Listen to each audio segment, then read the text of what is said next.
Welcome to Caregiver SOS On Air, presented by the WellMed Charitable Foundation, with nationally known gerontologist Carol Zernial and award-winning veteran broadcaster Ron Aaron. This program provides health, wellness, and other information for caregivers who are vital to the health and well-being of so many people across our country. And now, here are your hosts, Ron Aaron and Carol Zernial. Well, hello, everybody, and welcome to the award-winning Caregiver SOS On Air. I'm Ron Aaron. Our co-host, Carol Zernial, is with us. Carol has a master's degree in social gerontology, some 30 years' experience in the field. She's co-chair of the Raise Family Caregiving Advisory Council and executive director of the WellMed Charitable Foundation. And Carol, we've got a very interesting topic coming up with Suzy McNamara, talking about caregiving, loss, dealing with the challenges of caring for, in her case, a husband who had early-onset Alzheimer's. And it's so important. We're so glad that Suzy's joining us.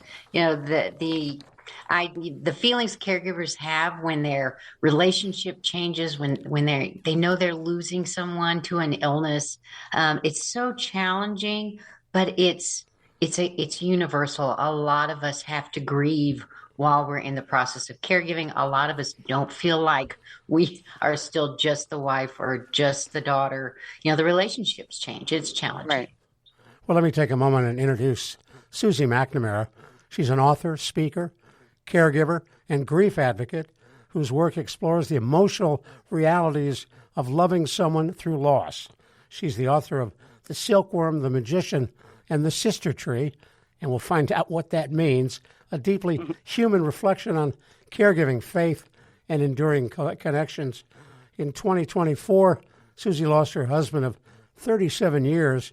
She cared for him at home through early-onset Alzheimer's, and at the same time, her sister died.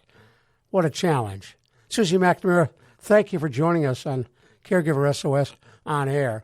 Talk to us about your husband and what that caregiving challenge represented. Well, first off, thank you for having me on. That's so nice of you. And my husband passed away from early onset Alzheimer's in December of 24. And he had been diagnosed about 5 years before he died. And of course, as every caregiver, Alzheimer's caregiver will recognize, I saw the changes in him, long before he was diagnosed. Our relationship, we had a wonderful marriage. We were very close, but I felt the string between us, that invisible string between us, fraying, for a few years before he was diagnosed. So by the time we were told he had Alzheimer's, I already knew he was much different and our relationship was much different. So there's a lot of grieving that goes into that. And that's confusing because you don't know why it's happening, and you don't know if it's a problem in your marriage or, what is going on. So then he was diagnosed with Alzheimer's, and that, of course, is traumatizing because his life is going to be shorter and that it's going to be very, very difficult. But attached to that is just the daily loss, because especially I think with early onset, it goes pretty quickly. And so I would say maybe in the beginning it was week to week, we'd lose like just a little bit more of him. And then the last couple of years, it was like every day he lost a little bit of himself and we lost a lot of him. And that's very challenging for caregivers in terms of emotional support that you get from your community, from your family and your friends, because they understand he's sick and that it's difficult caregiving for somebody who has Alzheimer's, but how could they possibly understand what it is like to have a new occasion for grief every day and to be grieving his loss while you're caring for him? It's very destabilizing. What loss were you seeing? What were the changes? We had a very, I would say in some ways, intellectual relationship because we bonded over poetry that we loved or literature that we loved and music, that we loved. And there was just always that connection, and we just weren't able to connect in that same way. We didn't have the same inside jokes either. We didn't have, he would understand what I was saying, midway through a sentence, and he didn't understand me anymore.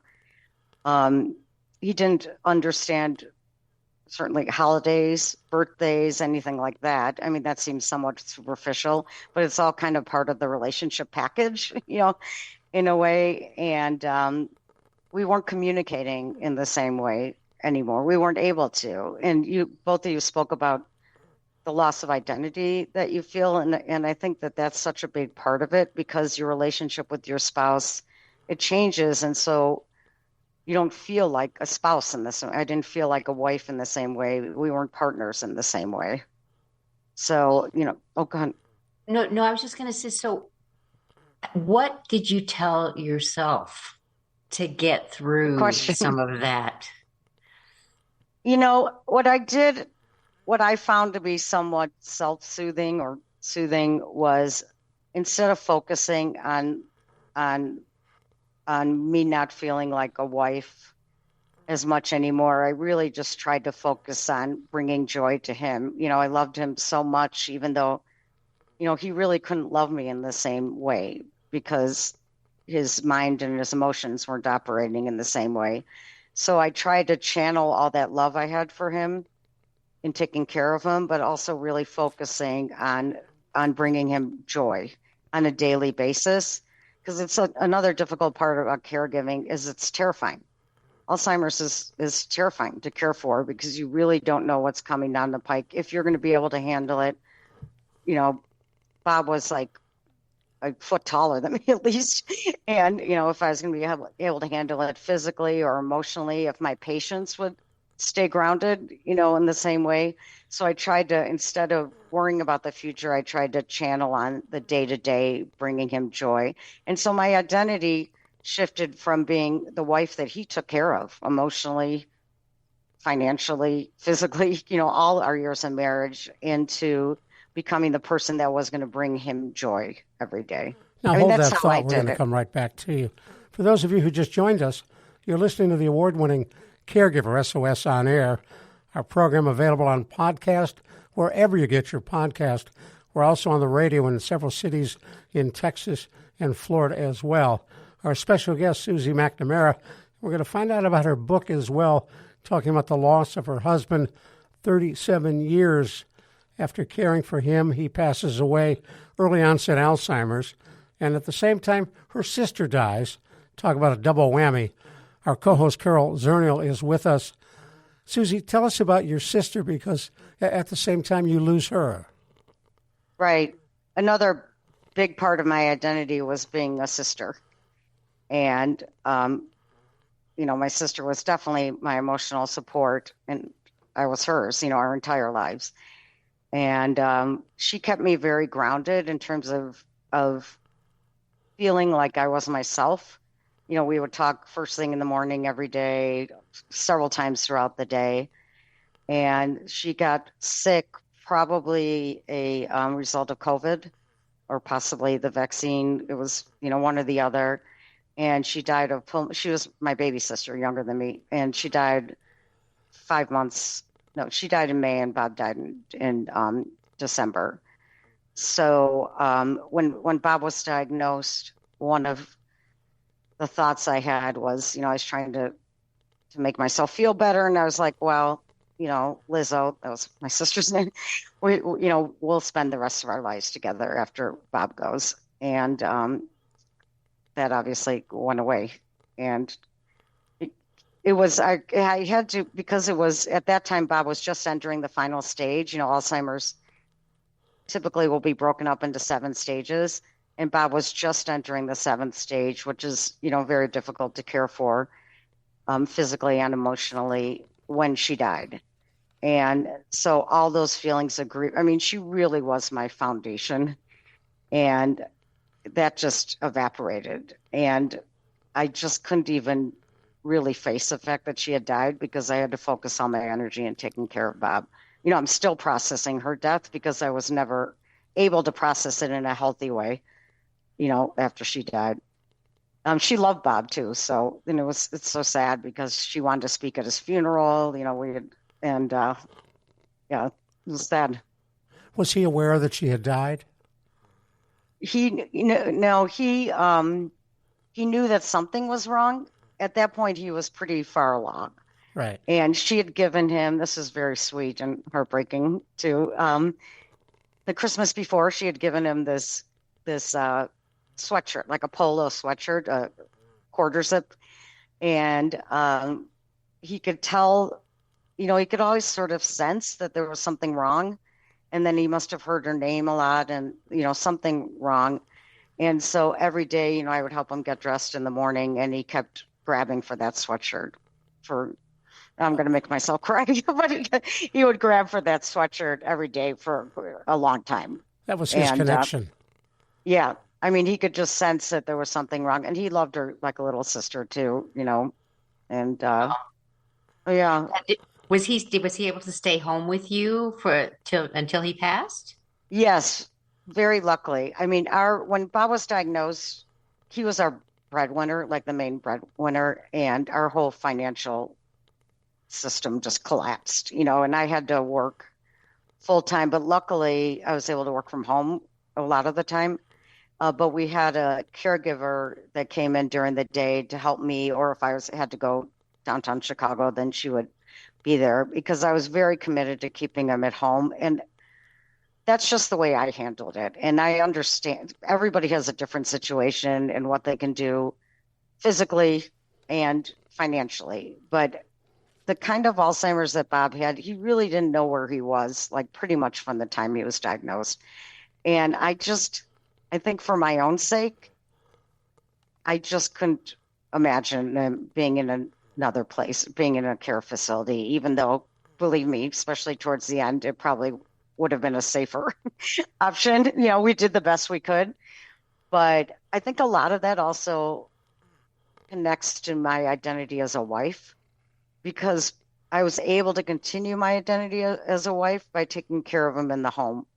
And I think that for me, selfishly, if he was living somewhere else, then it really all would have been gone. I mean, that's not rational or accurate in any way, but just emotionally, I think I felt that as long as he was still in the home, I was still caring for him. I was still his wife. It wasn't until he passed away. I woke up the next morning after he died, and I was completely destabilized, because, I wasn't a sister anymore. All of a sudden, I wasn't a wife anymore. And so I kind of prolonged that until he died. We're going to talk about your book in just a moment. I'm curious about the title, The Silkworm, The Magician, and the Sister Tree. I'm Ron Aaron. You're listening to the award-winning Caregiver SOS on air. Suzy McNamara, our special guest. Carol Zernial is with us, and we're delighted to have you with us as well on Caregiver SOS on air. Well, thank you so much for listening to Caregiver SOS on air. We're delighted to have you with us. We come to you every week with a discussion of an issue, a problem, some accomplishments involved in caregiving, with more than 60 million caregivers across this country, but most thinking they are the Lone Rangers. We try to bring you the latest information and help that can make that job easier and more manageable. Caregiver SOS on air takes a look at trends across this country. We provide tips on how to be a better caregiver, and most importantly, where you can go for help. On Caregiver SOS on air, we try to give you what you need to make that caregiving manageable and to provide you with the help that can make your life easier. I'm Ron Aaron. Carol Zernial and I are delighted to co-host this program, and we're thrilled you've joined us on the award-winning Caregiver SOS on Air podcasts available everywhere, brought to you by WellMed Charitable Foundation. Hello, friend. Hello, friend. Really good to see you once again. Hello, friend. Hello, friend. Really good to see you once again. Well, we are so pleased you're sticking with us right here on the award-winning Caregiver SOS on air. I'm Ron Aaron. Our guest today is Suzy McNamara, and our co-host, Carol Zernial, is here. And you've got a pretty good question, Carol, that you want to throw Suzy's way. See, you mentioned that your husband was diagnosed with early onset dementia or early onset Alzheimer's. That's not always recognized in someone younger. How difficult was it for you to find out what was going on with your husband? Well, I mean, you're absolutely right. He was probably 52 years old when he started showing symptoms of something, being wrong. And he wasn't diagnosed until he was 57. A big part of that, if I'm being honest, is probably because who would think it was Alzheimer's when he's, that young? He was first diagnosed with clinical depression right around, I think he was 53 when he was diagnosed with clinical depression. And I'm sure part of it was denial on my part too. I wasn't seeing signs that maybe I should have seen, but a lot of it really is if he had an MRI at the time when he was 53, then they probably would have seen, some signs of something being physically wrong with his brain. But he had all the signs of clinical depression, which is actually, the more I read about it and the more after he was diagnosed, and of course, then everything. And a lot of it, depression is an early sign of early onset, is one of the first signs of early onset Alzheimer's, which he definitely did have. He had his sister had died right around that time too. So there were actual recent life events that would have spurred on depression, which was understandable, but it was something physically going on with them. And then over the years, his depression never went away, and he started having more troubling signs, like having trouble navigating. I mean, he was never good at directions, to be honest, neither am I. But it was much more pronounced, profound. And then it was a few months before he was diagnosed, and we were in DC, and he wasn't able to make change for the cab. And, that was obviously, that was kind of the final sign that. And then it was also, he was very angry because he had worked so hard to cover it up, which is very common. And I'm sure all caregivers will recognize that in the beginning. Just, he was working so hard to cover up, and he was so scared. I mean, it breaks my heart when I think of all the time when he was just scared and was facing these things going on inside of his brain alone.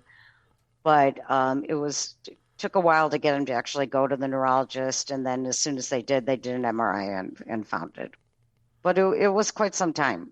And then, once he was, the doctor, once we went in for a visit and he had the MRI, and the doctor instantly diagnosed it. So now, was it helpful for you to find out what he really had?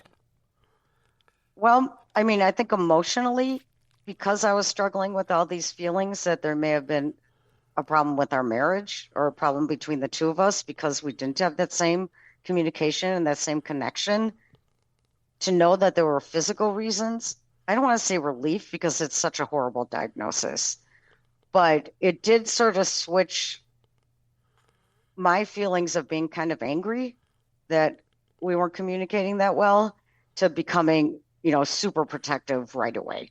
So that, emotionally, it was like a switch went on. I went from being sort of the angry, neglected wife or feeling like that. I mean, he never neglected me. It's just how I was feeling. He was sick. But I was feeling like I was being neglected, into becoming like the protective, like mama bear mode, and I think for him, he stopped hiding things. And I think it was a huge relief for him because he knew I would take care of him as best I could, because this disease is progressive and I couldn't stop it, but I could certainly watch out for him and take care of him as best I could. And so I think that he let his guard down, and we communicated as better, never the same because he just wasn't able to, but at least there wasn't this tension of him trying to hide things and me feeling, that he just wasn't being as communicative with me. Talk to us about your book, The Silkworm, the Magician, and the Sister Tree. So you're probably wondering about the title.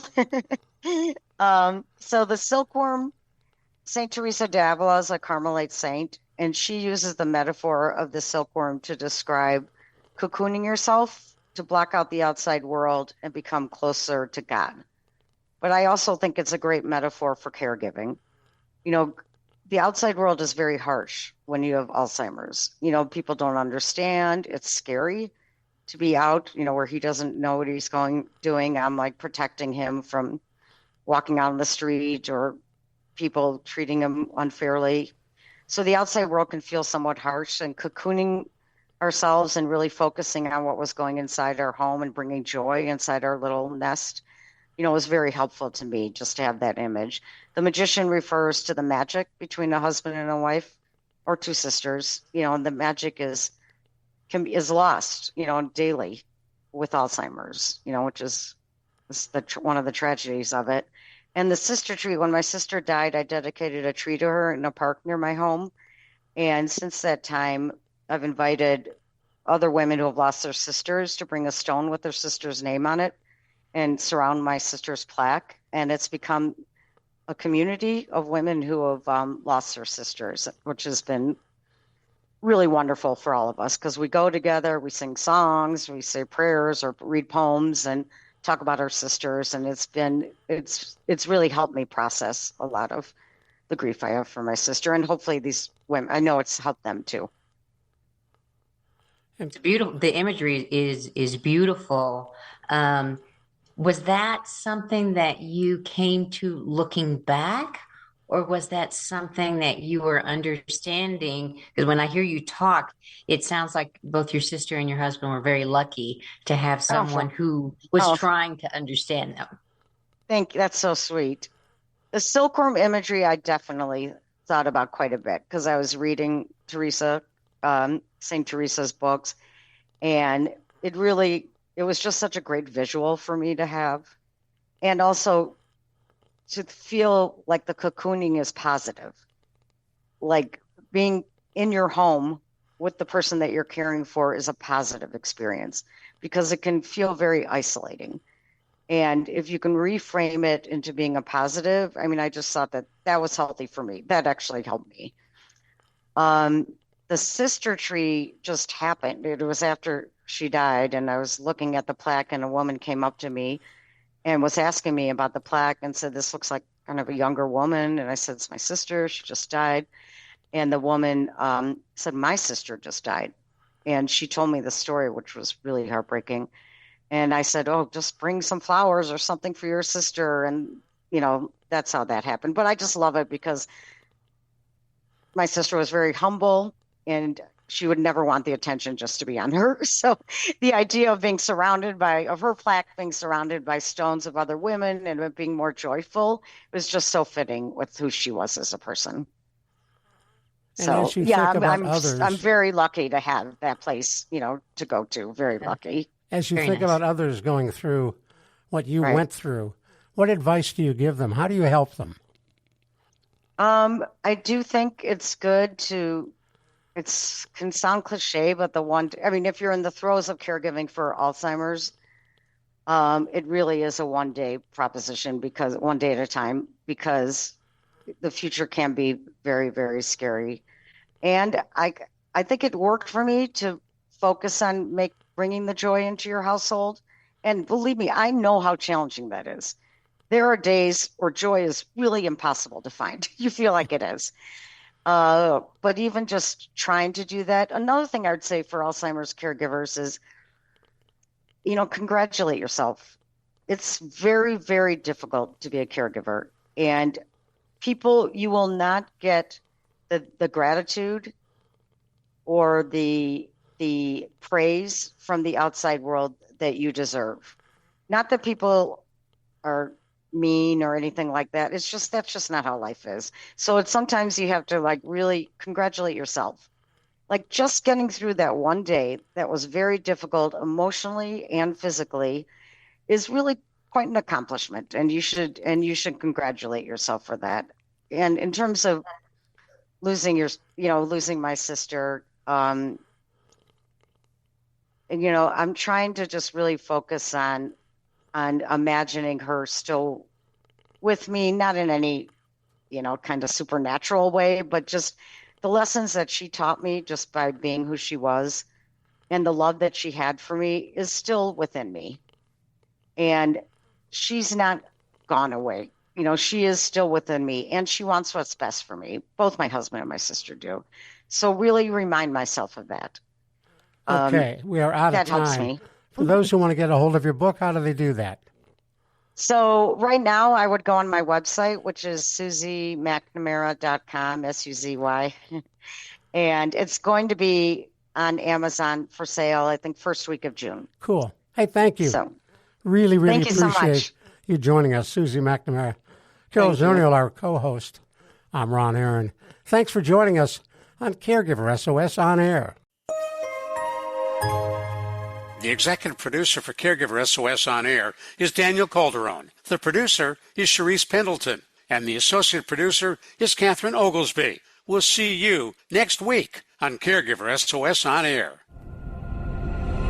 You've been listening to Caregiver SOS On Air, an exclusive presentation of the WellMed Charitable Foundation. We welcome emails with suggestions and comments on this program at radio@wellmed.net. Join co-hosts Carol Zernial and Ron Aaron next week for more on caregiving, improving the health and well-being of caregivers and their care recipients everywhere. For more on caregiving and podcasts of our programs, visit caregiversos.org.